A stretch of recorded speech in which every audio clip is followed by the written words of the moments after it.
প্রদেশ BJP কার্যালয়ে বন্দে মাতরম সঙ্গীতের 150তম বর্ষপূর্তি উদযাপন করা হয়। উপস্থিত ছিলেন প্রদেশ বিজেপির সহসভাপতি তাপস ভট্টাচার্য, সুবল ভৌমিক, সহসভানেত্রী পাপিয়া দত্ত, বিজেপি সদর জেলা শহরাঞ্চল কমিটির সভাপতি অসীম ভট্টাচার্য সহ অন্যান্যরা।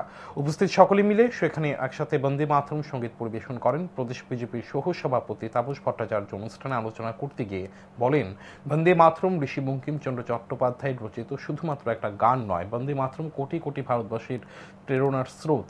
বন্দে মাতরম এই দুটি শব্দ একটা সময় ইংরেজ শাসককে বুকে কম্পন ধরিয়ে দিয়েছিল।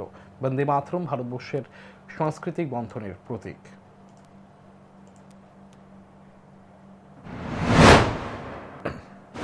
এখানে দেখা গেছে ভারতবর্ষের প্রত্যেক রাজ্যের